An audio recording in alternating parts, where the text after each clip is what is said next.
నమస్తే welcome to 6 TV. Haryana Jammu కాశ్మీర్ల assembly ఎన్నికల ఫలితాలు వెల్లడయ్యాయి. హర్యానా అసెంబ్లీ ఎన్నికల్లో ఎగ్జిట్ పోల్స్ అంచనాలను తలకిందులు చేస్తూ బీజేపీ హ్యాట్రిక్ విజయాన్ని సొంతం చేసుకుంది.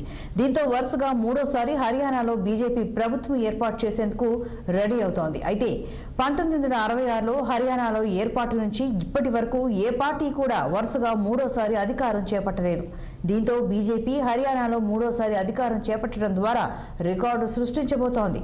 ఫలితాల విషయానికి వస్తే హర్యానా అసెంబ్లీలో మొత్తం 90 స్థానాలు ఉండగా ప్రభుత్వ ఏర్పాటుకు అవసరమైన మెజారిటీ మార్క్ కంటే ఎక్కువ స్థానాల్లో బీజేపీ విజయాన్ని సాధించింది. బీజేపీ 48 స్థానాల్లో విజయం సాధించి అధికారం చేపట్టనుండగా కాంగ్రెస్ 37 స్థానాలు, ఇండియన్ నేషనల్ లోక్దళ్ 2 స్థానాల్లో, స్వతంత్రులు 3 స్థానాల్లో గెలుపొందారు. ఈ నేపథ్యంలో ప్రధాని మోడీ ఢిల్లీ బీజేపీ ప్రధాన పార్టీ కార్యాలయంలో సమావేశం నిర్వహించారు.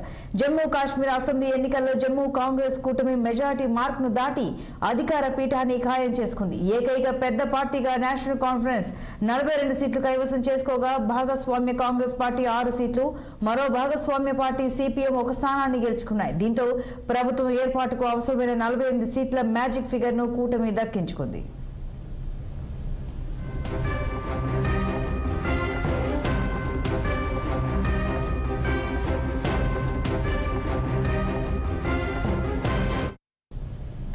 తెలంగాణ సచివాలయంలో ఉద్యోగ సంఘాల ఆధ్వర్యంలో నిర్వహిస్తున్న బతుకమ్మ